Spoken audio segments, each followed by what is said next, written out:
All right, well, let's go ahead and get started. So thank all of you for coming to the fourth community learning series that we have here at Casper College. My name is Brandon Cosine, and I currently serve as the president of the college. And it really is my privilege to welcome all of you. And I see we have some new faces and quite a few old faces, so welcome. This series grew out of the many questions and conversations I was hearing from members of our community. It is designed as a forum for learning, questions, and discovery. As a community college, part of our mission is to bring people together to explore important topics in a spirit of curiosity and respect. We believe in the power of education to spark new ideas, broaden perspectives, and deepen our understanding of the world. This is an academic setting grounded in fact-based information and inquiry. Our discussions are centered on evidence, research, and knowledge, not personal opinions, partisan politics, or ideological debates. While those have a place elsewhere, our role here is to promote understanding and encourage thoughtful exploration. Inquiry is at the heart of education. Asking questions, seeking understanding, and engaging complex issues are essential to learning. We invite you to approach tonight's topic with openness and respect, recognizing that discovery often begins with curiosity and a willingness to listen. So thank you for being a part of this event. Your participation strengthens our mission to serve as a hub of knowledge, dialogue, and lifelong learning for our community. We'll also be asking for your feedback at the end of the evening, so please be sure to follow up with these ladies over here and over at the table so that we can continue to provide programs that are of interest and relevance to all of you. And so now I am going to turn it over to Andy Wilcox, who helps coordinate this project. Thank you. Yes, I'm going to read some very impressive bios to you guys about these two folks over here. So our two presenters tonight are Amber Pollock and Kyle Gamroth. Amber Pollock is a dedicated community leader, entrepreneur, and advocate for collaborative, forward-thinking local government in Casper, Wyoming. Elected to the Casper City Council in 2020, Amber has worked to strengthen Casper's economic resilience, cultural vibrancy, and quality of life through thoughtful policy, strong partnerships, and a deep belief in local problem solving. Amber has served on numerous regional boards and joint powers authorities, including those related to economic development, water, and transportation. Amber is recognized for her practical leadership style and community-focused mindset. She is passionate about investing in local capacity, building community pride, and ensuring Casper remains a welcoming and opportunity-rich home for residents, businesses, and future generations. In addition to her public service, Amber is a co-founder of Backwards Distilling Company and an active contributor to Wyoming's creative and entrepreneurial ecosystem. Amber believes deeply in community-driven progress and continues to champion thoughtful growth, innovation, and inclusive civic participation in Casper and beyond. That is Amber. Whoa! Kyle Gamroth has served on the Casper City Council representing Ward 2 since 2021 and is currently in his second year of his second term. During his time on council, he has worked on a wide range of community issues through his roles as a liaison and board member with organizations including the Casper Housing Authority, Downtown Development Authority, Wyoming Association of Municipalities, Old Yellowstone District, Economic Development Joint Powers Board, Metro Animal Shelter Task Force, and the Homelessness Coalition. Kyle also serves as a precinct committee person for the Natrona County Republican Party, reflecting his involvement in local civic and political life. He has been married to his wife Whitney since 2016, and they have a daughter, Eleanor, age 7, along with 2 dogs. In his free time, Kyle enjoys hiking, biking, kayaking, playing games, and attending community events with his family, which I would say Casper is the perfect place to do so. Yes. So without further ado, I will hand it over to our speakers for tonight, Amber and Kyle.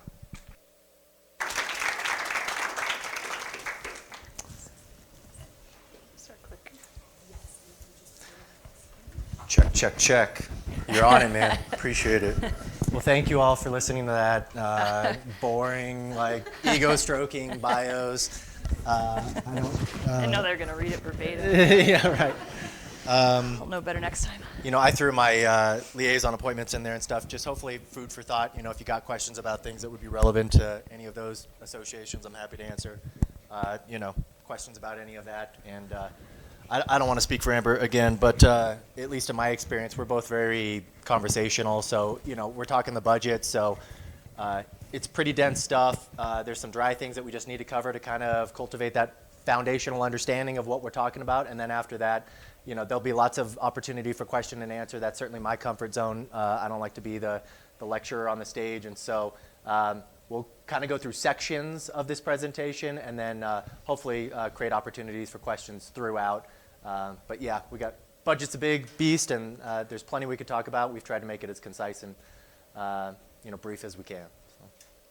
Amber? Yeah, I'll kick us off digging into the budget. So most of the presentations is contemplating our current fiscal year budget, the fiscal year 2026, though we are getting ready to embark on the budget process for fiscal year 27 in the very, very near future as a council. And so we have a little bit of information to provide you too about what to expect coming up throughout that process as well. So we'll talk a little fiscal year 27 and also talk about what we're currently working with our fiscal year 26 budget. So this is the dense part that Kyle referenced. So we wanted to just start by laying a foundation for what is the budget? What do all these terms mean? This really can be difficult to understand what we're talking about throughout the budget process if there's not a basic understanding of all of these different terms that we might be using. And so to just start really basic, the budget is the city's plan for how we bring in revenue and how we're going to deploy it throughout the course of a given time. In our case, a fiscal year, which we'll get to here in a second. It really should be considered a map of our priorities. It really outlines what we are going to undertake over the course of a year. Fiscal year is a term that's up here as well. That's the way we calculate sort of the budget calendar. Ours runs from July 1st through June 30th each year. And believe it or not, to start preparing for this July's first budget start, city staff has already been very busy getting that ready for us, and a lot of the decisions related to that fiscal year will be coming to council in the coming month or so.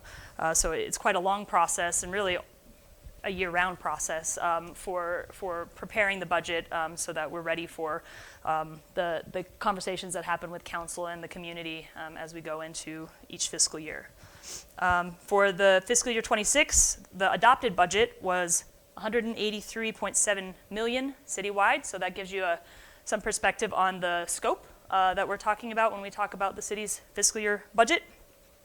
And that's broken up into a lot of different funds. You can see on the screen several funds that are included in that number.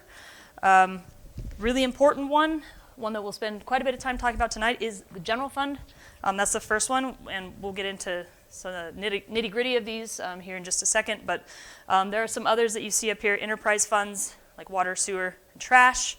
And then there's the capital budget, which is actually what we'll be starting with here in the nearest future, I think in March. And so those are, I would call them sort of the biggest pieces of the budget. There are other funds, there are other sort of smaller elements, but I think by and large, if you understand those three elements, you'll understand the basics that you need to understand to understand the budget.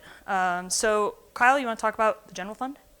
Sure. So the general fund is kind of our operational budget. So that's going to pay for the things that you see the city doing on a day-to-day basis. That's going to cover public safety, including police and fire, streets, parks, administration, cemetery. This is all our general operating fund. And so when folks ask about the city's budget, to me, this is the most static and kind of accurate representation of the city's budget and how it grows or gets smaller over the years, because a lot of these other things, the capital budget, for instance, heavily influenced by grants and outside funding sources that vary year to year. And so our capital budget, I think we're at, we'll get into it later, I think it's 24 million, 25 million this year, but I've seen years where it was closer to 50 million. And that's all dependent on different funding sources. But the general fund, that's going to be the one that is, our regular recurring revenue, for the most part, all goes into the general fund. And that's how we're paying staff. That's how we're doing the things on a day-to-day basis that you're seeing the city government carry out. So, you want me to lead on into the other ones? Go ahead. I would just add for the general fund, it's predominantly supported by sales tax and property tax. There are other smaller supports that go into that as well, licensing, permits, fees, et cetera. But if you want to think of it in its most simple terms, you're really talking about property tax and sales tax that is supporting the general fund. Thanks for that point. I had a gentleman mention to me the other day, I don't know if he's here, he said he was going to be here, so if you're here, we can chat afterwards, but thought that we did so well in collection for fees from our police department that we could cover, the entire incarceration budget, which is about $2 million. So again, that's a lot of speeding tickets to cover just incarceration, let alone paying our staff, paying for police vehicles and all those things. So yeah, I appreciate that distinction. Also, the general fund, that's why last year you would have seen after we got, we'll get into property tax cuts later, but because the general fund is what absorbs those property tax cuts and revenues, that's where all the cuts had to make from. So, there was some confusion in the community about some of the activities we were carrying out through some of the other funds, but it's the general fund that was impacted, and so that's why the cuts had to be made in the general fund. So, moving on, ready to go to the enterprise fund. So this is one that I like talking about a lot. The enterprise fund manages all of, the big services that you get from the city. So it's going to be water, sewer, solid waste. We actually break out the solid waste and the bale fill. They're separate enterprise funds, but those are all paid for. Those revenues are all collected by the ratepayers. So when you pay your water bill, it has sewer on there as well, but it goes into the water enterprise fund, and that's what is used to pay for those people that are manning the desk and managing those utilities. Pays for the capital for the most part. That's a change we made this last year. We had $2.6 million annually going to water and sewer from the 1 cent or the 5th cent, and so that was a decision we made in the past several months to make the enterprise funds bear those costs entirely so that we could free up the 1 cent for some of the other capital investments that we need to be making. Any other things you think are worth mentioning on the enterprise fund, Amber? Yeah, so I think if you think about each one of these funds, they each have their own budget and reserves within that fund. So in each fund, there are additional sort of sub-categorizations of how we're looking at the amount of money in that fund.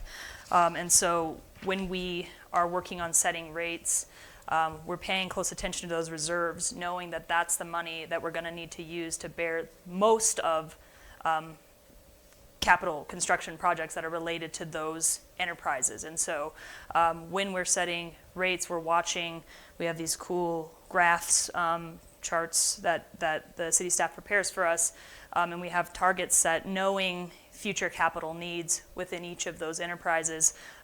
We set rates to target so that by the time we get to the point where we need to make that capital investment, the reserves have been built up adequately to cover what we think we need to cover there. And so we're watching not just the sort of the operational budget under each of those funds, but also the reserves really carefully, knowing how much these are tend to be very capital intensive operational elements of the city. And so we definitely pay really close attention to the reserves there as well. So could I mention real quick, Amber, yeah. a quick illustration of what she was just describing is the bale fill fund. So it's very, very expensive to open a new landfill cell in excess of like $7 million. It's been a while since we made one, so adjusting for inflation, I don't even know what the cost is, probably closer to 10, who knows. But it's very, very expensive to open a new landfill cell. So as she mentioned, we need to build up those revenues over time so that every, 7 to 10 years we need to build a new cell. We have that capital on hand to be able to build that cell when we need it and not jack prices, not jack rates up 200, 300% in 1 year to afford that very expensive capital expense the year we need it. So yeah, the goal is, she mentioned the graphs that we look at, we refer to them as the pro formas. If you're interested about enterprise funds, I'd be happy to give you some previous meetings where we've talked about it, because it's very interesting to they're essentially spreadsheets, and we get to play with those numbers. If we increase water rates 7%, what does that do to our graph over the course of 10, 15, 20 years in relation to the capital investments that we need to be making? So it's all very, again, dense, but I always really enjoy that exercise because it feels like, we have a long-term vision for what's going on with these things. So I'll add one more thing about enterprise funds before we move on. There are a lot of statutory obligations. There are a lot of policy obligations, and there are a lot of sort of best practice obligations that guide how these funds are used. And so they really are sort of they're sort of insulated from the rest of the budget in a way. The funds in these funds can only be used for that enterprise. We cannot, if we have some sort of overage in a reserve somewhere in water, we can't say, well, we're a little short on X other operation and decide to transfer money over there. These are self-contained funds, and so when you are paying your sewer rate, that is going directly into the sewer system, and we are not at liberty to take any portion of that money and apply it to some other unrelated endeavor that the city may need funds for. So I think that's an important thing to note as well. There are sort of walls of separation between a lot of these funds, and there are rules around how we can and cannot apply the funds. Want to talk capital? You want me to keep going? yeah, sure. Let's talk. Why don't you talk capital? You're better about talking about it. Okay. Capital budget, as Kyle alluded to earlier, this is where you would tend to see, I would say, kind of the most fluctuation fiscal year to fiscal year, budget to budget. And so you may hear people around the community, or maybe trying to do some math yourself to say, how does this year's budget compare to last year's budget? And is there, all of this growth, or is it shrinking, or what is it doing? And I think one thing to be really careful of when you're trying to, compare year over year is whether or not you're including capital in that year over year comparison or not. If you're including just the general fund, to Kyle's point, that is relatively stable, and you can see a little bit more precisely, like, oh, it's increased by X percent, likely due to wage increases or increased costs of all of the materials that we need, or whatever the case may be. But in the capital world, we see tens of millions of dollars in fluctuation year over year, entirely dependent on what projects are we doing that year and what do they cost. And in every case, the city now has a cash on hand policy for our capital agenda. And so what that means is that any money you see allocated in our capital budget is money that the city has saved over time, set aside specifically for use in these capital projects. And so if you see a $57 million capital agenda, it means that we have $57 million to spend on capital. We haven't, we're not spending next year's money or the years after or something like that. We for some of these larger projects, it takes us quite some time to get to the point where we have enough cash on hand to be able to execute some of them. If you think about, a capital budget of $27 million, we've got single projects that are on future capital agendas that would be well exceeding the entire year's capital budget this year. So again, talking about scope, many projects that are $30 million, $40 million plus dollars, some of the larger needs that the city has right now. And so when it comes time to do those projects, you're going to see that capital budget look quite a lot larger than maybe it looks this year, because we have, let's say, a $40 million project on that particular year's capital budget.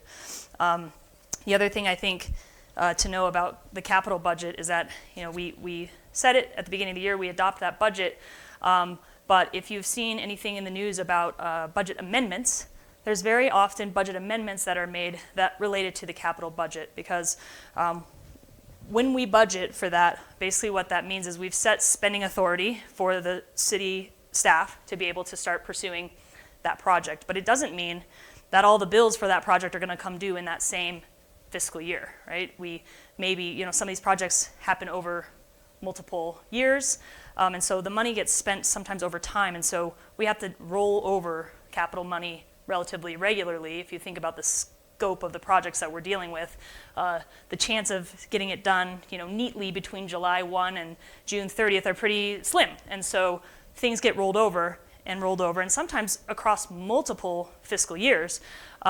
But what that doesn't mean is that we've spent that money again and again and again, right? We budgeted it initially, so we know we've got the money on hand to do the project, but sometimes it doesn't get spent till subsequent years. But it's still that same money that we budgeted originally. It doesn't mean the project cost is ballooning, $10 million each time we have to roll $10 million over. Does that make sense? Capital is, okay, wow, enthusiastic nods, I'm thrilled. Okay, fantastic. So, Kyle, anything to add for capital, and then I think maybe we can just take some general questions about this before we move on. Yeah, nothing, that was way better than I would have done, so thanks for taking that one. Before we take questions, the only other highlight, we kind of glossed over recreation enterprises, but there's been a ton of activity in that kind of area over the past year, and so again, if it's any food for thought or fodder for conversation, aquatics, we have 4 outdoor pools and the aquatic center. Within our first couple years, we had talking about capital investments, I think it was $1.7 million to replace the roof of the aquatic center. That was one of those unexpected things that lasted about half of its expected lifetime. So that was $1.7 million that you got to cobble together and take from some other areas. So that was tough to make happen. The ice arena, we got a user group and private donors trying to raise some additional money for a second sheet of ice at the ice arena. The city's committed $3.2 million of that, and they're hoping to raise the other to get to $15 million, I think, is the end goal for that. So that would help reduce the current subsidy at the ice arena, so make it cheaper as far as operations. It essentially doubles our revenue capacity, and we can man it with essentially the same staff. So keeping operational costs the same, essentially doubling the revenue there. Golf, we'll be talking about golf tomorrow night, looking at potentially adjusting those rates. So if you golf at the Muni, I'd recommend you tune in for that, because it'll be an informative conversation. Hogadon, last fall, we recently increased those rates and added a 10% facility fee to try to start building up some revenue for a quad lift. That was on the 6-cent ballot initiatives. It was one of the 4 that failed. And so, but it's an amenity that needs replaced up there, and it would certainly help us to help recover more costs up there. We're aiming to recover 70% of our costs up at Hogadon, and quad lift would certainly help in that. And so those are some efforts we made to start generating revenue up there. And then, Ford Wyoming Center, Amanda Flanagan just gave a great presentation to my Rotary Club a couple weeks ago on kind of the current state of the Ford Wyoming Center. It was built 45 years ago, and it is a very old building and not really suited for current needs. One of the examples Amanda gave was Hosier. So Hosier was originally booked. It was like right after COVID hit a couple years ago, had to be rescheduled. She was saying we could not book. He honored his previous commitment to play a show up here because he had to reschedule it. But if we wanted Hosier to play next year, we could not book him. His production has gotten so large, he requires over $100,000 or 100,000 pounds of rigging capacity for his production. The Ford Wyoming Center, we only have 25 to 30,000 pound capacity up there. So there's lots of acts. People bring up Metallica in the 80s. How can we get Metallica in the 80s when they were in their prime, and now we can't get them now? Well, they need 125,000 pounds of rigging. Their production is so large. Hosier had to cut 60% of his production to fit inside the Ford Wyoming Center. So, go ahead. Just a quick question. So you mentioned subsidies. So is your recreation enterprises are subsidized with money from the general fund? Well, they're subsidized with money that we get from direct distribution, and so we have worked pretty hard to. That kind of leads me to the recurring revenue versus one-time revenues, right? So we've tried to work pretty hard to segregate and consider those one-time expenses. So we use one-time revenue, which historically we've considered direct distribution to be one-time revenue because there's no guarantee that we're going to get it every year. We have gotten it, but the legislature's not required to give it to us, though there is a bill live right now at the legislature that would codify that. And so that's where we have derived most of the funding for our rec enterprises to support those. There's also, before we leave that one, there is also some infusion from the 5th cent. I'm looking at Jolene, I don't know if you know, but I think it's $325,000 a year for our aquatics facilities, our pools, and so. Jill's here. Yeah, Jill's nodding. Zulima, we got Zulima in the Zulima's nodding, house. Jill's nodding, I think you got it, yeah. So $325,000 a year. I'm glad we got my fact check. I hate misinforming folks, so I throw out lots of numbers and I like to make sure they're the right numbers. So $325,000 a year goes to, we did an exercise, it's probably been 18 months ago, 24 months ago now at this point, where we went through the pro forma, the graph that we were talking about. What would aquatics admission prices look like if we stopped subsidizing from the 5th cent? You'd pay a lot more for your admission to the pool. I mean, a lot more. And so that's one of those things like, us trying to, what is the most appropriate amount to set for admission to the pool, and how much of a subsidy are we willing and able to absorb it? There's no right or wrong answer. And so really it's incumbent upon the community we're always soliciting feedback from the community because we need to know what our residents think. We got our own opinions as 90 people up there on council, but we're trying to do our best to represent 60,000 people that live in the city, and these are big decisions that we'd welcome community input on. So, I'm sorry, there was a question over here too. Amber, do you know what bill it is? Is it in the House or the Senate? Yes. Yes. I think it's in the Senate right now, but I don't know the bill number. I can look it up after this. Thank you. All right. Oh, yes. Is the city allowed to invest in any short or long-term vehicles? Do you have money, allocated and you don't need it to a community? Are you allowed to invest in? We are. Yes, we are allowed to invest, and we do derive right now, because of that cash on hand policy, we're building up some cash for some larger projects, and we are receiving quite a decent amount of investment income that has been helpful, for us to have. And we do have some, like, phone a friend department directors and that sort of thing in the audience, and so our finance director is here, and so if you want to know more about the specifics of investment, we have an entire investment committee that drives a lot of that for us and helps us, a lot of financial professionals, which I am not one of those. So we do have some folks who could probably give you a little more detail about that, but yeah, what I can provide for you is that we do realize investment income, through our investments. So, yeah, And Jill, we're a little over 6.5 million a year, is that correct? Okay, right now. right now. Yeah. Okay, I won't spend too much time on this slide because a lot of the next part of the conversation are related to the details of these various revenue sources, and so this is kind of a brief overview, but next slides are going to go a little bit more into detail about these different revenue sources and how we get them and what they help fund. So sources of revenue. Here we go. So these are the kind of the big categories of revenue that the city uses to fund all of the variety of activities we have alluded to so far. So property tax, sales tax, gambling, skill game revenue, lodging tax. Well, lodging tax actually doesn't fund the city, but it is collected within the city and funds Visit Casper. Utility fees, and then some other fees like licensing and permitting and that sort of thing. So let's dig into those. Kyle, you want to take property tax? Oh, it's my favorite one to talk about. Well, yeah, that's why I gave it to you. Right? So yeah, property tax, I'm certainly not the expert on this field, but if you're not aware what property tax is, so essentially residential property tax is taxed at 9.5% of the value of your home. So take your home, and if it's worth $300,000, the assessed value is $28,500. That's the 9.5%, and then off of that, different taxing entities tax mills, which is $1 for every $1,000 of assessed property value. So there's lots of different mill levy tax districts. We're at the college right now. They collect 6.4 mills of that assessed property value in property taxes. It ends up being about 9 million. Casper Mountain Fire, we're chatting with Casper Mountain Fire because their budget is entirely derived from property tax revenue, and so this 25% tax cut that we experienced last year, as we're going over, the city has a very diversified portfolio of revenues.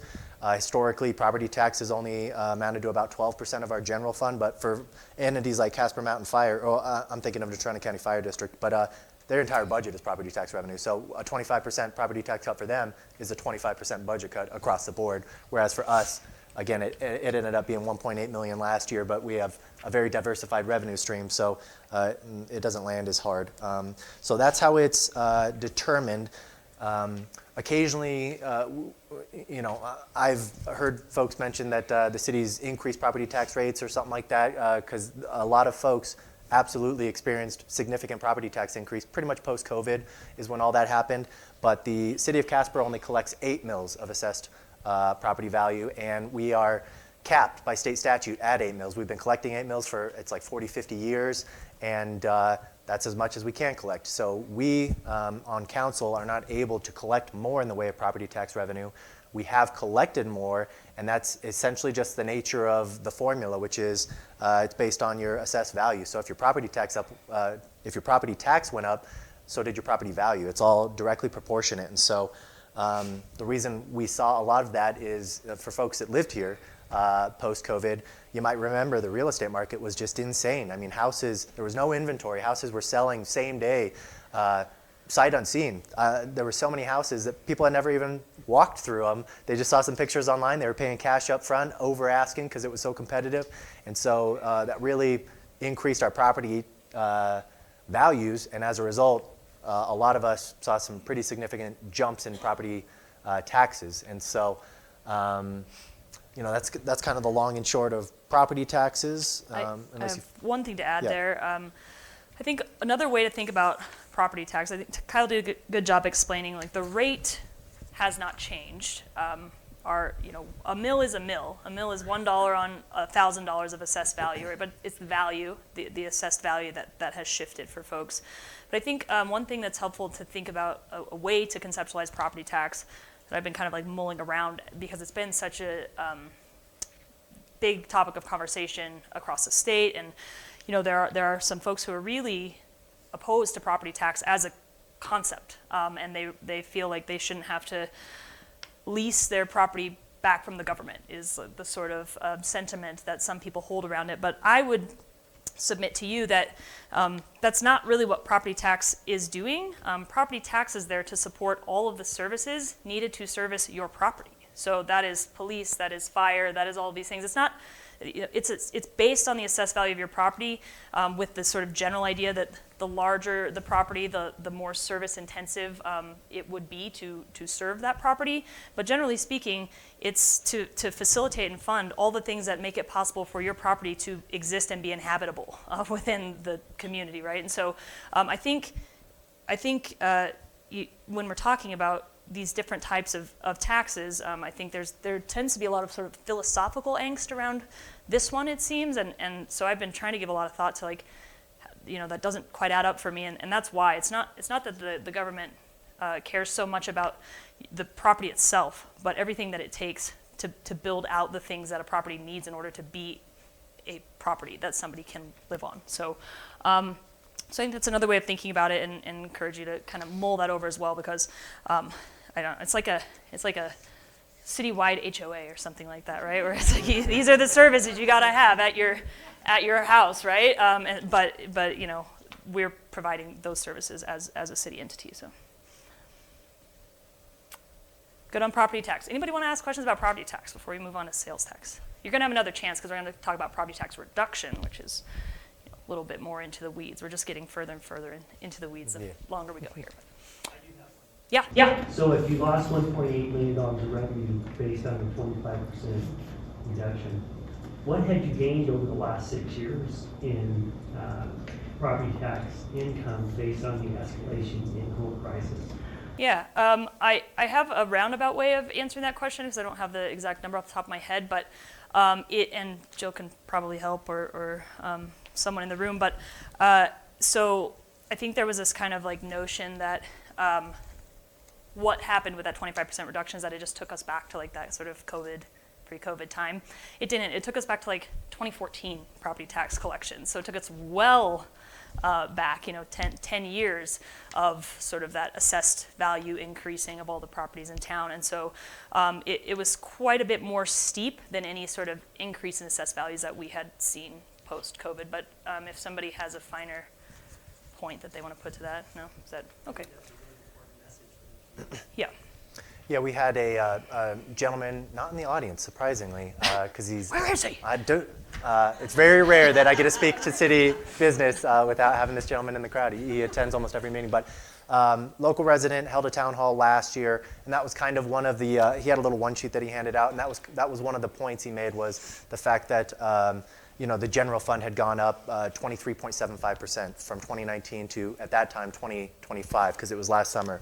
And so his argument was 23.5% increase to the general fund, our general operation budget over those past 5-6 years. I had to remind him inflation over the same period was 28%. So actually, going back to those 2019 levels, we had 5% less purchasing power than we had in 2019. And so, none of these things exist in a vacuum. You have to have the surrounding context, and there's also kind of a misnomer. Some people, we as individuals have all experienced inflation when we're paying for our groceries and paying for, our daily consumables. But for some reason, folks think the city is immune to those inflationary pressures.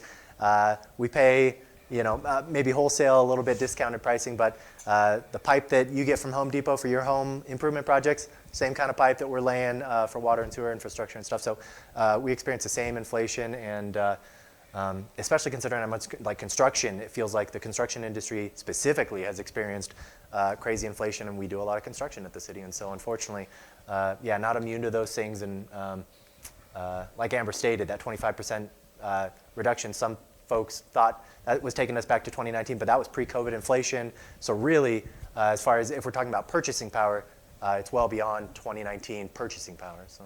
Yeah, I think some analysis that was presented to us at council, I think it maybe looked at the last 10 years or so of the municipal cost index. We've seen the consumer price index, right? It's kind of like what does it cost to exist as a human on the planet right now, in this community, in this community, and there's a similar model for what does it cost to provide the sort of typical basket of goods, you may have heard the term, that a city provides, and I think we were something shy. Like if our budget had kept up with municipal cost index for the last 10 years, it would be about $40 million more than it is today.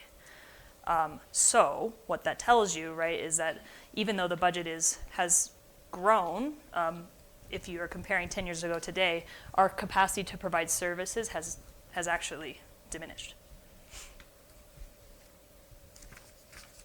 Any other property tax questions before we talk sales tax? So on property tax, so if the city had to cut services, say we haven't, but to the fire department, in relationship, those things actually tie back to your insurance ratings. Because if we don't respond, if the city doesn't respond quick enough, that diminishes the response rates and increases the insurance cost to the residential property owner. And you've already seen the result of the increased valuation of your house. Replacement values have had to go up. Insurance costs have had to go up, and the replacement values, but that's another portion of property tax that people kind of forget about, is if the city had to cut the fire department, again, which we have not, but those type of things also should be part of the discussion in my mind about property tax. And back to your point about property tax, the Casper College is a good example. Our school district is a good example of, they're not immune to all the inflation factors and growth. We've had to pay people more, so those are all portions to think about, I think, in property. Thanks for the note. If you don't know, this is Pat Sweeney, City Councilor Extraordinaire over there. So he's helping. We also have Councilor Brandy Haskins in the audience too. And through their attendance, that is, you're telling me you're available for questions afterwards. Yeah. I appreciate a couple of our colleagues come and watch us slog through this. Okay, so the lion's share of revenues that come into the city, particularly supporting the general fund, especially our sales and use tax. So this is a tax that's charged when you buy things. When businesses buy things, when commerce is happening in our community, there's a tax that is charged. So it doesn't get charged on everything. There are a lot of exemptions that are written into state statute. Probably most notably for kind of the average consumer is the exemption on groceries. So you do not pay sales tax when you buy groceries at the grocery store, similarly prescriptions, and some other things like that. But if you go buy television, you're going to be paying sales tax. And there's a formula. The base sales tax rate in Wyoming is 4%. That is set by state statute. That goes to the state of Wyoming. There is the cities and counties have the opportunity to take to the ballot additional pennies, 1 cent taxes of a couple varieties, a couple flavors of those. One that you're likely most familiar with that we refer to as the 5th cent here in Casper. That's an optional general purpose tax that has been levied here in Casper for 50 years, renewed by the voters every 4 years. And up for re-election this November. So. Yes. And then more recently, a newer mechanism to raise additional revenue was the 1 cent spec tax or specific purpose tax, which functions different. It's different mechanics than the general purpose tax, and that is all outlined in state statute. You can get into that more if people are interested, but suffice to say, one is for general purposes and one is for specific purposes. It's sort of written into the name there. And so the sales tax rate in Casper right now is 6%. Has been 5% for as long as I've been here, but was raised to 6% after the successful ballot measure that voters supported 4 of the spec tax projects on the last ballot, and so we've been collecting that 1 cent tax. That actually, we can provide an update for you today. A little over $12 million of the total $18 million that was approved for collection of that tax, and the council made the decision just the other day to terminate that tax on June 30th. We believe that we will have collected the sum total of $18.2 million, I think it was, by that time, and so the tax will expire, and we will be back to 5 cent sales tax in Casper. And those 4 projects that were successful on the ballot will have the funding that was identified on that ballot question will be part of that cash on hand funding that we have. So. And as a reminder, real quick, again, fodder for conversation potentially later, that was Metro Animal Shelter Task Force, or Metro Animal Shelter Rebuild, Washington Park Band Shell, equipment for our centralized dispatch center for public safety, and fourth one, Amber, Fire Station number 1, design and land acquisition. So yeah, those are the 4, and then again, we had 4 that fail as well. Yeah, this is interesting to this last point.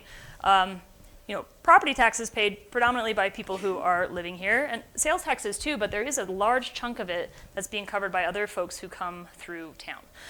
Anybody who's passing through and is purchasing anything in the county is going to be paying that 5 cents, or currently in the city would be paying that 6 cent, and helping to fund all of these things that we are doing here in the city, which I think is fair, right? Because they're also using our services, right? They're using our roads. They might need PD. They might need some of the various services that we provide, and so, but that cost is being shared by visitors and passerbys and that sort of thing as well. I appreciate you mentioning that point. One of my biggest pet peeves is when people tell me that Casper's not a tourist destination. Like, why are we trying to appeal to tourists? Nobody comes here as a destination because they think that we don't have the wider appeal of like a state or a national park like Yellowstone or something like that. But what a lot of folks don't realize is we do get a lot of visitors through here, a lot of them on their way to Yellowstone and other areas of the state, but also just youth sports is huge for us. I see Dan Foote in the audience from Ford Wyoming Center. That's roughly $30 million in economic impact every year up at the Ford Wyoming Center. A large majority of that, events like CNFR, Wyoming High School Sports Association events, and other events. So, this 25 to 35% sales tax paid by outside visitors, that allows us to build capital and keep rates and things more affordable here. And so, I think we're shooting ourselves in the foot for anyone that says, we don't appeal to visitors, we shouldn't appeal to visitors, because they pay for a lot of our services, help us subsidize a lot of our services. I think the last important thing to keep in mind about sales tax as well is that it is much more volatile than property tax. Property tax is far more predictable. though we've sort of alluded to this, what I would consider an anomaly that happened in a few recent years, but for the most part, it's quite predictable. Sales and use tax is really dependent on economic conditions, and so if people are not spending, then we are not collecting. And so it is a large portion of what funds city operations, and it is at the mercy of the economy. And so that creates, I think, a particular type of vulnerability in our budget where the largest portion of it is funded by the tax that's sort of least predictable. Right? I would refer you to city staff. I forget what week of the month it is, but at least once a month in our information packet, we get a sales tax update and report, now on the 6-cent specific purpose tax, but also on the 5-cent. And you can see just month to month, not even year to year, month to month, it's crazy how much volatility and variability there is in sales tax revenues, again, speaking to kind of its unpredictable nature. It's just really hard to project for our 5-cent, which is on 4-year cycles, what are people going to be spending 4 years from now? When you have something like COVID happen, you can't predict that, and it absolutely messes with that formula. So, yeah, and then we got a couple other. If you don't collect that, what you said, 18? Yeah, it's and it's like 15 million that's collected. What happens to that difference? Yeah, I hope we're not that far off, but so yeah, I mean that was a risk when we had to make the decision. Our two options were collect through June 30 based on projections. City staff felt like that was a reasonable decision to make because we believed that we would have the collection done in time, but there's no guarantee that we have the collection done in time. If we have a real bummer of a month or a couple months in there that disrupts our ability to collect, then we will be obligated to fund the difference, which we were advised that over the last several years, sales tax collections recently have not been looking so good, but over the earlier part of this last 5-cent cycle, we had projected a bit more conservatively than it actually came in, and so we do have some more money that came in through 5th-cent than what we had projected and budgeted for, and so we will offset the difference likely that way. I hope it's not 3 million. I hope it's none. But the other option then would have been to carry it on for an additional quarter. The way that it works with the Department of Revenue, it's by the quarter, and so we couldn't say like, oh, we want it to go 1 more month or 2 more months. It has to go the full next quarter, and so there was also the opposite risk, which would be that we over collect by an entire quarter, which would mean that we would have extra money for all those projects, but it would also mean that we collected quite a lot more money than we suggested to the voters we were going to collect than what the voters approved for us to collect, and that the timeline was stretched out quite a bit more than what we had suggested to the voters it would be when we were first trying to educate about what this tax even is and what the process is. And so I think it was not a unanimous vote on council. Councilor Sweeney preferred the more maybe sure bet of letting it go the 1 extra quarter, just so that we're sure we're not having to make up the difference somewhere. But ultimately, and Haskins as well. No, Jensen. But ultimately, the majority believed that absorbing a little bit of the risk on the city side versus shifting all the risk to the taxpayer side was more prudent, particularly given it was much more in alignment with all of the education that we had tried to do with this new type of tax for the taxpayers here in town. And so we wanted to try to stick as true to what we had, kind of pitched this to the voters as from the beginning. Yeah, sure. Sorry. So I remember voting on it. What was the time frame on that collection? Was it to end June 30th? So the full, we put 8 things on the ballot with the idea that would be able to be collected within the 2 years, which is the maximum amount of time that this tax can be applied at all. So it just would automatically expire in 2 years, regardless of how much had been collected. Not all 8 things passed, and so the timeline as it was calculated with the 4 that did pass, I think was in the neighborhood of 13 months, yep. And we're going to be right about 15 months. And so I feel good about that, considering this is sort of our first foray into this. The collection is like weirder than I thought it was going to be in terms of like when we were able to start it. And so there were just some, some things that we're kind of learning, and some of the collections have just come in a little lower than expected in recent months.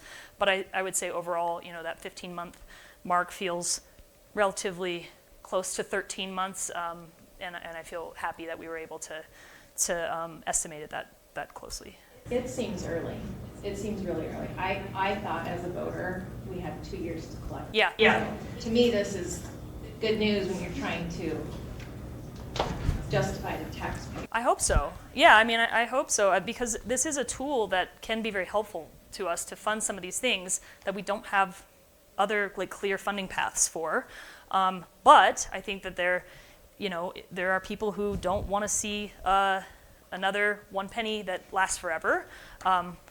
I don't share that opinion. I think that 1 penny, if we had an additional 1 penny, we would be able to take care of a lot of issues and attend to a lot of needs that the city has. But that's up to the voters, but I do feel I feel glad that this first kind of time out of the gates, we were able to say, you'll watch it go in and then you'll watch it turn off. And you can see that actually is real. Nobody was trying to pull the wool over your eyes, and it's a temporary tax that really is secretly permanent. It will turn on and it will turn off, and everybody will be able to see that that's how the mechanism works by law. And that's why I personally supported ending it June, knowing that we might have a small delta to absorb, but that we were the very first city in the entire state to exercise this municipal spec option. It only became a tool available to us, I think 2 years ago. The state legislature passed some legislation to allow it. So we're the first city in the state to try it, so we were kind of a guinea pig in that sense.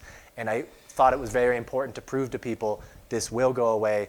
Unless other electeds in the area call an audible, I'm getting no sense that there's any appetite for it this election season, because on our ballot in November we will have that 7.5% lodging tax and also the 5th cent tax. Those are both up for renewal this year, and so I'm guessing, based on what I know, that you wouldn't see a 6 cent option until, the 2028 election cycle. And so I thought it very important to prove to people it is time determined, it will fall off, it is specific to each project, and I'm hoping if it does arrive up on the ballot again at some point in the future, people can have faith and trust knowing that once we get the funding for this specific project, it will fall off. That doesn't mean you won't ever see a 6 cent projects on the ballot again. I've tried to be honest with people. We have so many needs, I'm sure you'll see it again in the future, but it'll certainly drop off as indicated June 30th. And then, again, you probably won't see it again for a couple years. But Yes? Are there any statutory limitations on frequency with which you can put a spec tax to the voters outside the 2-year election? I don't believe so. I think you can renew it.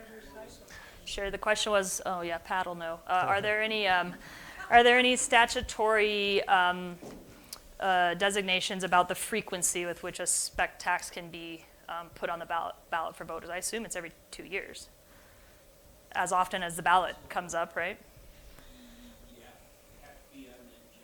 Yeah. So as often as there's a general election. Right. Yeah. So. And you can't hold a special election to pass one. It's got to be every election cycle. Yeah. You could. You absolutely could. Yes. Right. Mm-hmm. But again, I can only speak for me personally. I know some of my sentiments are shared by my colleagues, but to me it was really important to prove to people this falls off. I also didn't want to jeopardize, the 5th cent, we have some folks in our community talk about the 5th cent as if it's some sort of luxury or, it goes to pet projects. I still had anyone define to me yet what pet projects. None of mine yet. Yeah, right, I know. I got lots of things I'd love to see, not a single one of mine yet. But the 5th cent, this most recent allocation cycle, I believe we projected it was $64.5 million over the course of the 4 years. And so again, the $1.8 million property tax reduction we saw last year, at least I felt like we got feedback from the community that hurt a little bit. Some of our parks got a little bit browner. We reduced the scope of the Christmas tree lighting ceremony. We had 7 less seasonal park staff positions, and so people saw that. That was just 1.8 million, 64.5 over 4 years. Devastating. I mean, that would be, if you thought last year was painful, just watering and a little bit less, mowing the parks a little bit less. I mean, we'd have some very, very painful decisions if the 5th cent never got, didn't get renewed. So, yeah, that was, I personally would never want to see 5th and 6th cent on the ballot at the same time because, just worry me.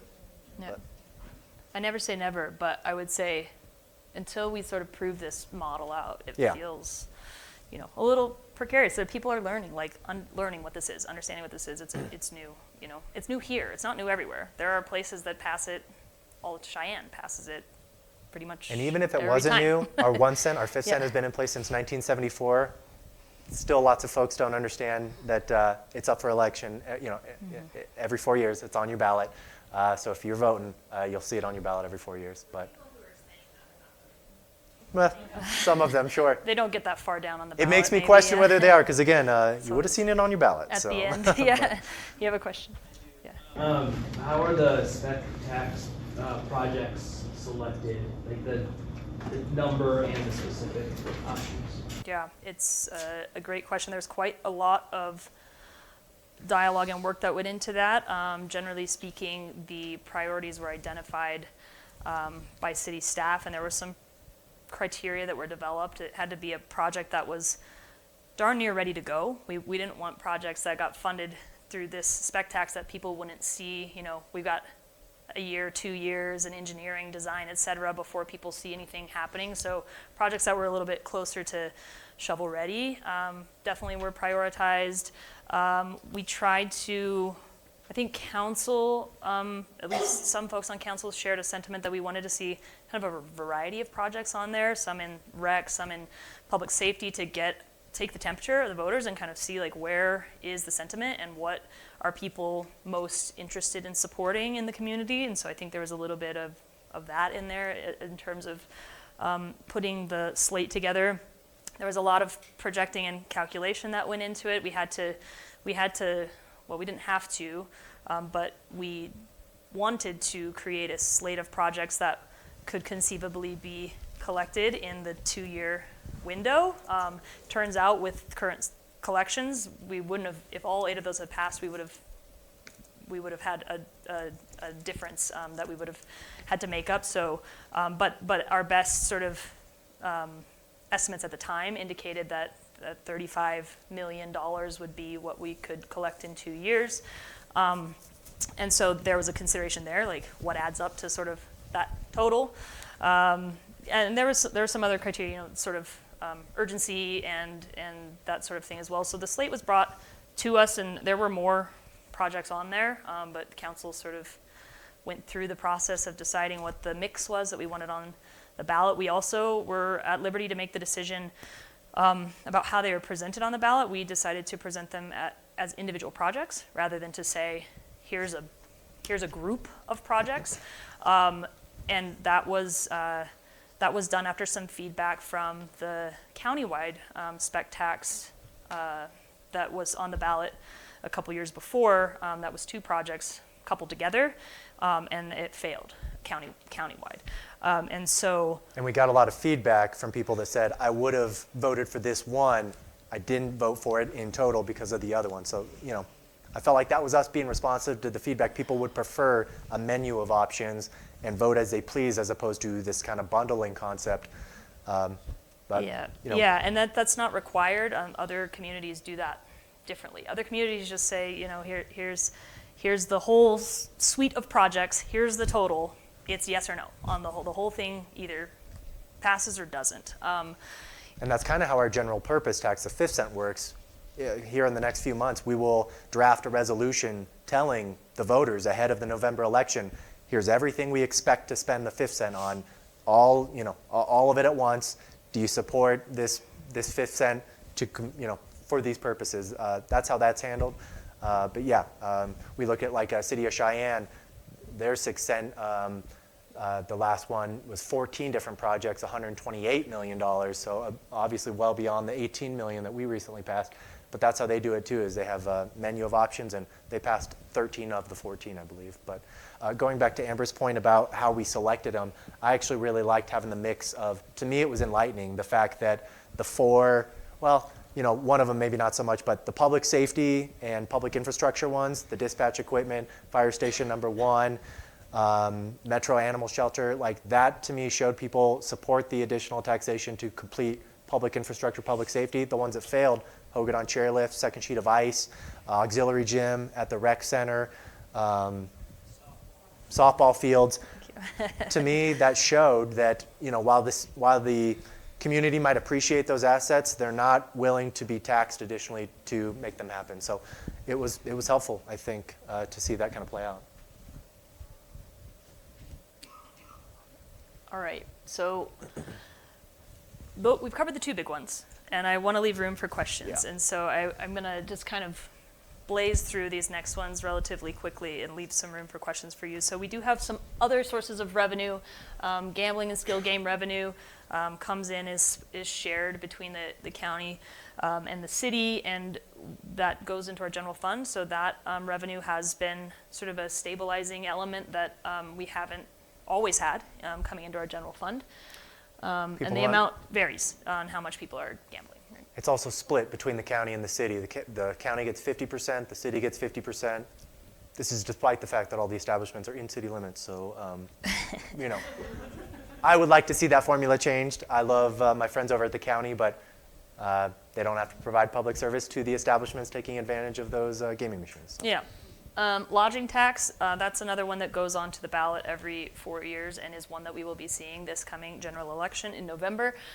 This funds Visit Casper. So if you've seen the various things that Visit Casper does to promote us as a destination, not just for tourists, so to speak, but for conferences, for sporting events, tournaments, etc. Not just vacationers. They do a lot of business travel and that sort of thing that has quite a lot of economic impact in the community.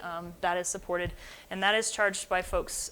They pay it when they stay in a hotel room in the county, right? So most locals are not staying in hotel rooms in this county, so you're likely not paying much of this county's lodging tax. You may be paying other counties' lodging tax if you travel around, right? But again, none of it comes to the city, all to our Convention and Visitors Bureau. Right. We talked a lot about this. The utility fees would be going into the enterprise funds, right? We kind of already covered that. And then the sort of smaller share of other city fees. You can kind of see what those are, but there's just it makes up a smaller share of our revenues, but oftentimes they're kind of calculated to cover the costs of issuing the license and the administrative demand to do this type of licensing and permitting. Here's just some figures about the recent property tax cuts. It's not just the 25% property tax reduction that was passed by the legislature. There were several sort of other types of property tax exemptions that were passed that added up to that $1.8 million, in addition to just some reduction on mineral production that was unrelated to the cuts, that was just down that sector. There was some speculation perhaps that because people would have more money in their pockets due to the 25% property tax reduction, that we would see sort of a boon in sales tax. We did some analysis on that. Do not believe that to be the case, based on, we're getting $7.43 per resident per year in additional sales tax revenue, which does not add up to $1.8 million in property tax reduction. I also thought it was really interesting to note the average median home price being $493,000. When I first got on council, I remember that being $320,000. So again, speaking to that huge increase in valuations we saw post-COVID, it's wild to me that the average median home price is $493,000 in Casper, but it is what it is. Yeah.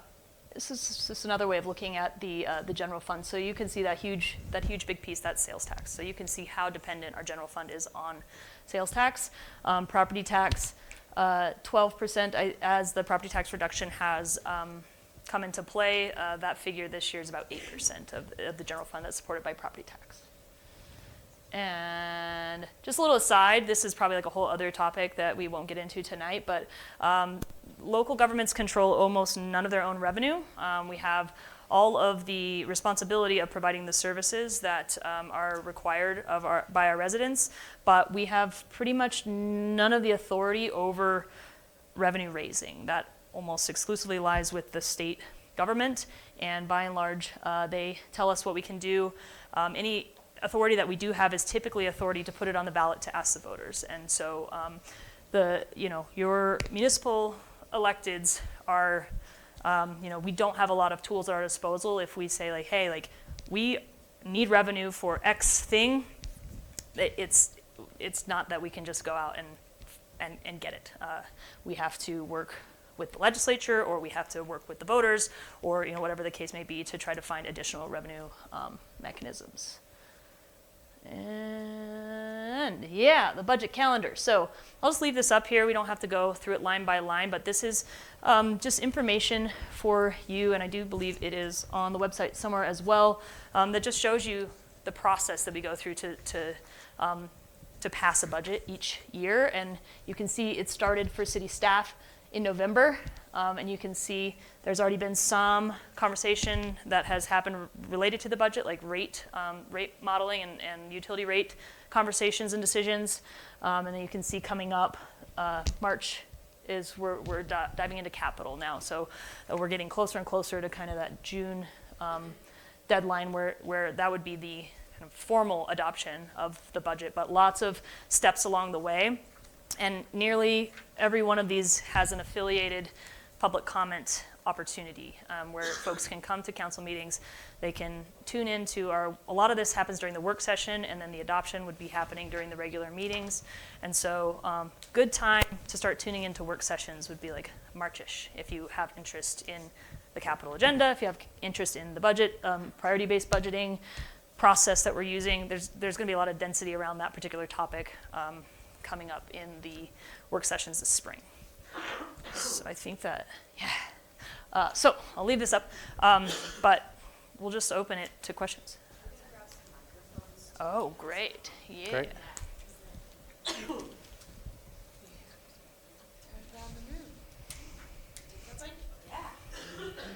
And literally anything and everything, controversy, scandal, utility rates.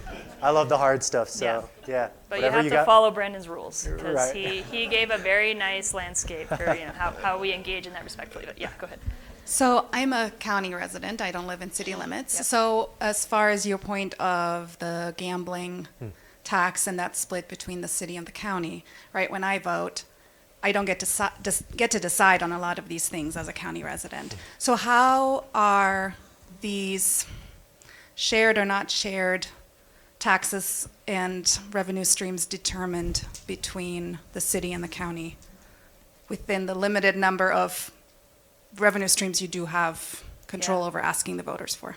Yeah, so gambling revenue specifically is set statutorily, and they just said we're going to 50-50 it out, and that's how it's going to be done. And it gave no real attention to location of the facility or anything like that, and it gave most of the authority to permit these facilities to the county. So the county commission is really the driving body that says yay or nay to a proposed gaming location, and then 50-50 revenues are split, and that's just in state law. So we don't really have a say over that. County commission doesn't really have a say over that outside of going to lobby the legislature for a change. The other ones. Yeah, we can't just say we're going to do that and change it. It would have to go and be a change in state law. And then some of the other ones that we share, the 5th cent, for instance, that's a county-wide 5th cent, and that is a population formula. And so it's collected, throughout the county and all municipalities. That 5th cent is collected, and then it's distributed to the county. I think the county gets around 14% of everything collected. So about 14% of Natrona County residents live in the county itself, and then I think we're 70-something% of it, so we're about that much of the population, and then the smaller municipalities get sort of a proportionate share, essentially. And that's also in state law. And correct me if I'm wrong, maybe this isn't kind of the angle your question had, but I almost gleaned from it and ask about like the specific municipal 6 cent option. I wonder, so we heard from a lot of our adjacent municipalities about like, hey, this is very frustrating, you guys passed this, because most of us in other adjacent municipalities or in the county, we're kind of forced to do our shopping in Casper, and so there was kind of this feeling that it was taxation without representation, that we're forced to kind of do all of our purchasing in Casper, and you passed a tax without us having that ability to vote on it. And I do see where those people are coming from. Casper's so unique. There's no other place around the state where you have like a suburb.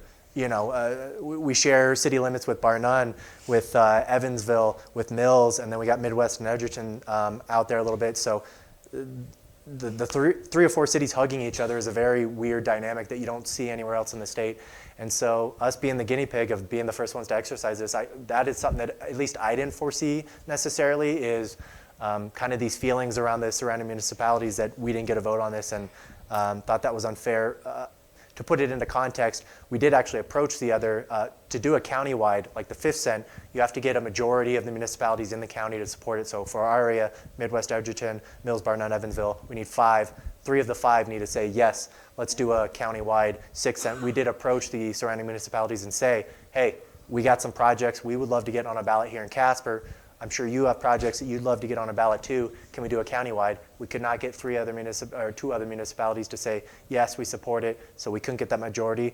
We had the municipal option available to us, and so we made the decision that we represent City of Casper residents, and yes, folks in the surrounding area might do a lot of their purchasing in the city limits, but that's just kind of the nature of kind of our region, which is unique compared to the rest of the state. But. Yeah, well, and it is sort of the point of a municipal boundary, right? Sure. Is to say like those decisions that's why we draw the line, right? Is like those decisions are contained within this area.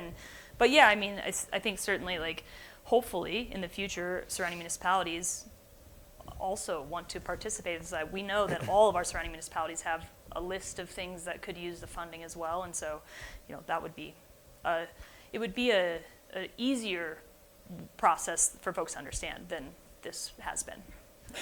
Heard it. With the 6 cent, and that inside that other outside communities can't vote on that, and those going to specific things in our city, are there things that were on that ballot or items that have come to fruition that benefit outside of our city limits? I would say all of them. The surrounding municipalities, they're not just users of our retail stores, they're users of our facilities as well. Very specifically, Metro is a facility that most of our surrounding municipalities are using.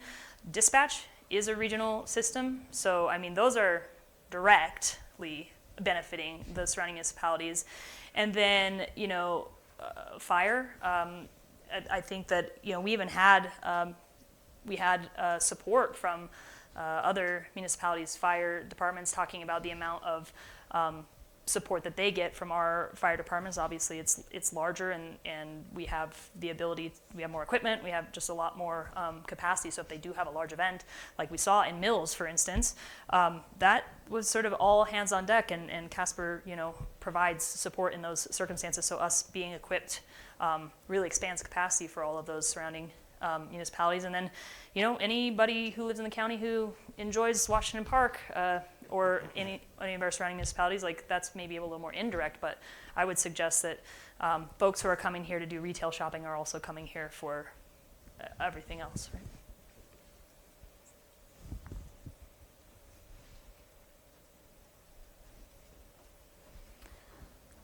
Oh, come on.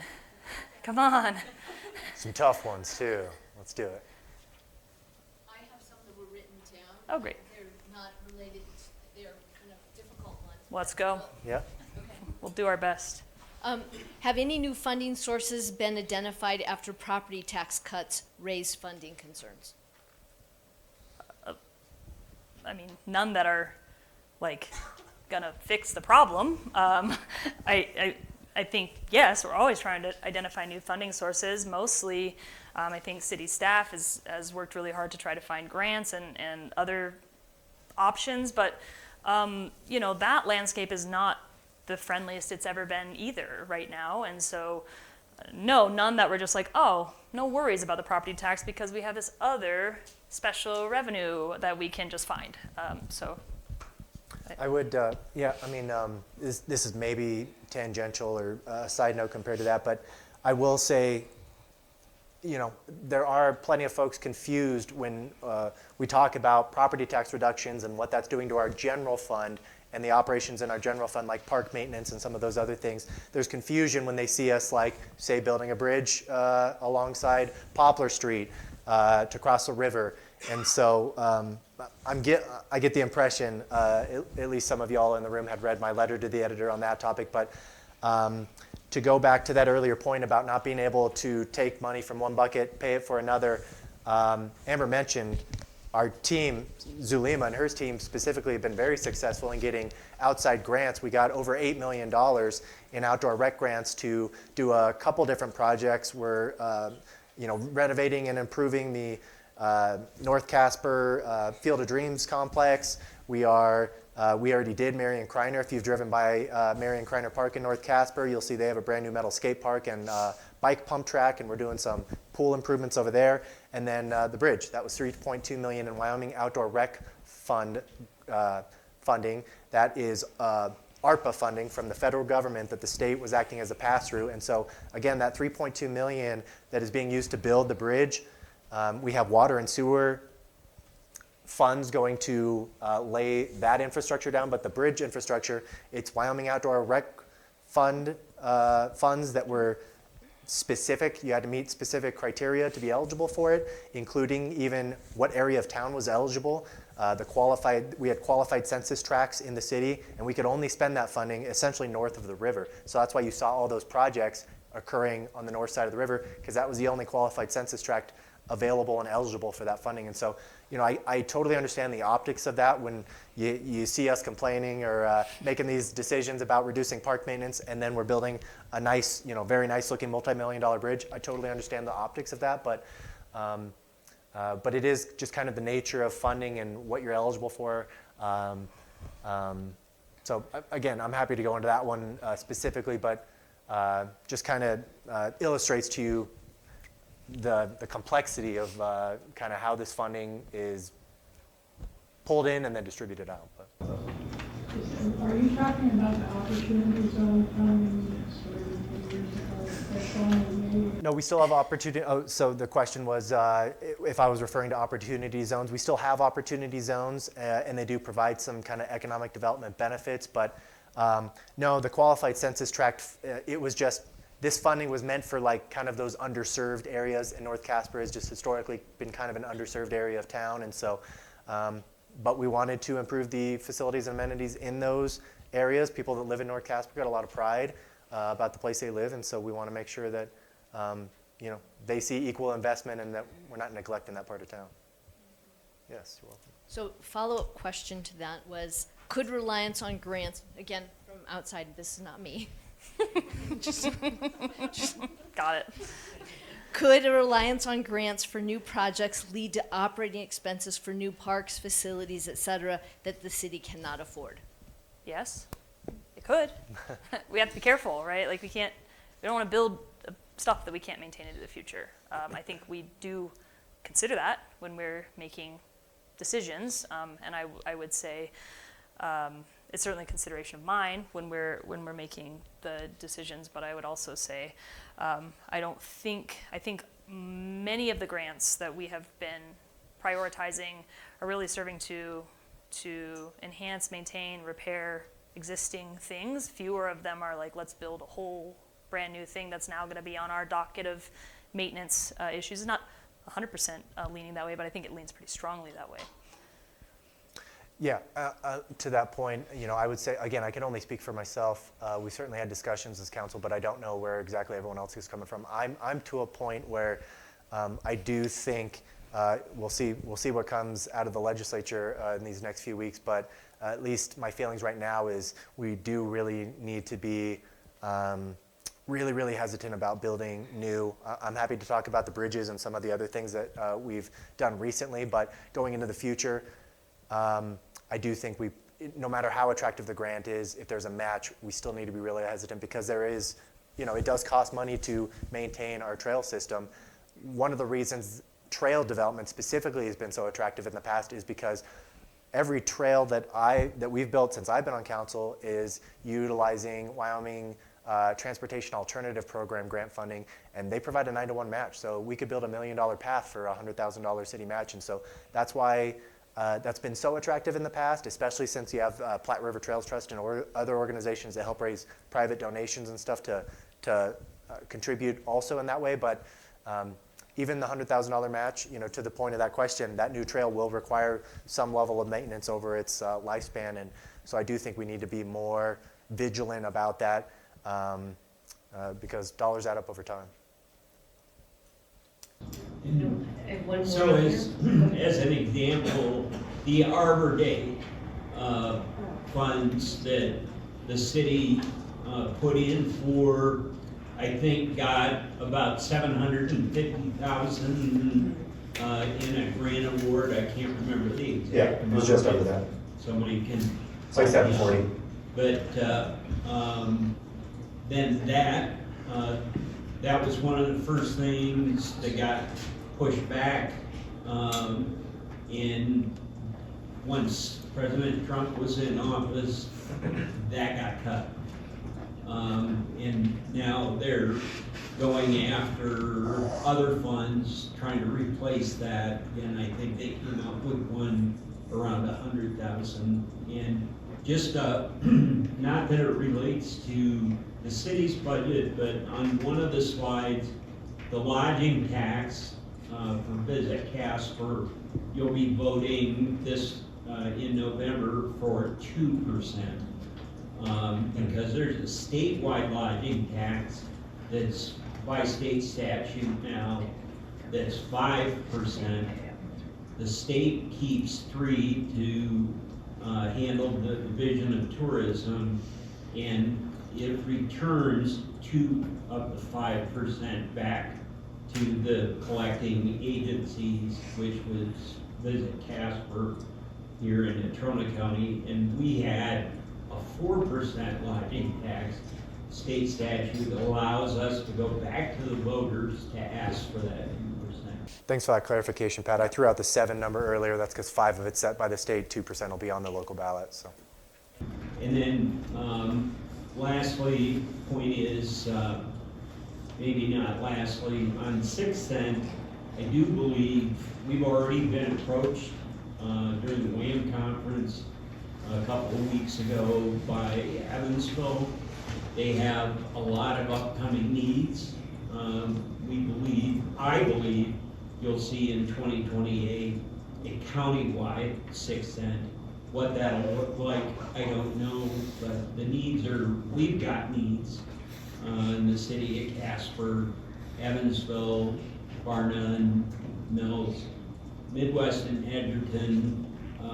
I believe may still have, Edgerton in particular, may still have some wood pipes in the ground, and if they haven't replaced them all yet. But so there's needs across the county for emergency services, buildings, different things. And lastly, I would throw back out to Jolene as kind of an expert with river restoration, and she's found lots of grants, in particular on what she and the city and some very generous donors, such as Two Fly, have been able to do with our great asset, the North Platte. But she can talk about that. We got like 5 more minutes. One more question, 2 more questions. Jolene's got one. A question here. Does someone else have one Great. before we ask that one? Anybody? Go ahead. Has selling land for less than it appraised value helped shore up funds? Could the sale have waited for a bid closer to its value? It could have. I suspect we'd still be waiting. So yeah, that predates both of us, I assume you're talking about the Nolan property. Or maybe some more minor I was gonna say, recent ones, but. I live on West Side, so yeah. I got a couple that come immediately to mind. Yeah, over on West a few Side. smaller parcels. Yeah, I mean, I think, sure, like you can always be, we can reopen the bids. Like we don't have to accept any of those bids. We can always reject a bid, reopen the process if we think that we'll find a materially different result when we reopen it again. So definitely, but I think there's also like some question about sitting on that land and whether that's the best use of taxpayer money versus getting it out into the private sector and getting some revenue in exchange for it. So yeah, I mean, I think that's a super fair question and something that we have to grapple with every time we get those bids. And I think that, you know, those are always open public comment meetings, and you know, I would say there's been some that I've voted to approve and some that I've voted to reject, just depending on the particulars of the property in question, I guess. But I do think that, you know, there is some value in reducing our portfolio of land that the city has no identified use for, and getting some revenue in.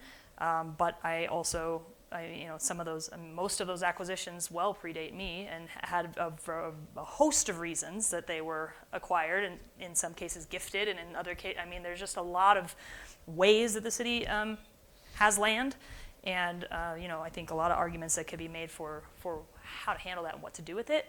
But I don't think it's super clear cut, and in my experience, I don't think I've ever seen a bid that came in at appraised value for anything that we've tried to sell. So I think if that were our criteria, we would never sell a piece of property. And so we would just have to accept that we are going to sit on this portfolio of land. I got a couple thoughts to add to that. I mean, kind of in line, Amber and I have been on council 6 years. I agree. I don't think we've ever seen a piece of city land, you know, get bid on at the appraised price. To me, it's great to get an appraisal done by somebody who, you know, evaluates the rest of the property around and has a formula to determine that. But really, a property is only worth as much as someone's willing to pay for it. And so I'm thinking of Trevette and Robertson. That has gone out to bid 2-3 times since I've been on council. We get the same one bidder every time. And so if it was so attractive, if it was such a lucrative property, where the hell are all these other bids at, is my question. But we've also had some folks ask us, well, can't you fill these property tax reductions with the sale of land? My rebuttal to that is the city only has so much land. Land is a finite resource. Once you sell it all, you're done. It runs out. And also, we didn't really talk about this, but general accounting, municipal best practices is that you don't spend one-time monies for recurring expenses. So, you know, sometimes folks will ask, well, why can't you use like the 5th cent to backfill your general fund and pay for your daily operations? It's because the 5th cent is approved on the ballot every 4 years. It is a temporary revenue source. It could go away this year, potentially. Again, it would be a little scary to think about that, but it could go away this year. You do not want your general fund to have $16 million a year of one-time monies baked into it because you lose that 5th cent. Now you have to make a $16 million cut to your general fund. So just in general accounting practices, you shouldn't be using money that you collect as a one-time collection for expenses and operations that are recurring in perpetuity. Yeah, if that 25% property tax exemption had a 2-year sunset on it, for instance, then maybe a case could be made like, well, we could use it as a stopgap measure, but it didn't. Right? It did not have a sunset on it, and so we have to operate under the expectation that that is a forever cut as of this moment. And so, I mean, we could run out of land. Real quick. Yeah, I mean, the total value of properties that we have is, I mean, it might get us 5 or 6 years down the road, I suppose, but then what? Then we got the deficit and no land, so not a good place to be in. Right, yeah. So, but I mean, I think, again, like, case by case, and those are always, like, community discussion around those things is really important for the best use of, these are, like, public assets, and so being able to discuss, is it better to wait? Is it better to get some cash in play now and get this to the private sector because somebody wants to develop it, which means we can start collecting property tax on it? There are a lot of considerations in those transactions. Brandon, I don't know if you had any sort of exit speech or anything, but it is 7:30. I want to be. Oh, I have and a few you're things tied to up. note. Perfect. Just a couple. You guys all have some lovely little pieces of paper in your hand. If you wouldn't mind scanning the QR code or filling out the questions on the back, your feedback is super important to us. That's what we review as we're trying to figure out what kinds of sessions to bring to you next. So just so you have some things on your radar, in April we don't have in March, whoa, skipped a whole month. In March, we don't have a set date yet, but we're planning to have Tammy Salisbury, our county assessor, come in to speak more in depth on property taxes. And then in April, we would love to have a conversation around data centers. So please give us your feedback, and I will collect it from you in this little basket. Thank you again, Amber and Kyle. That was really informative and wonderful. And I hope you guys have a great night. Happy Monday. Thank you. Thanks for coming. Appreciate you being here.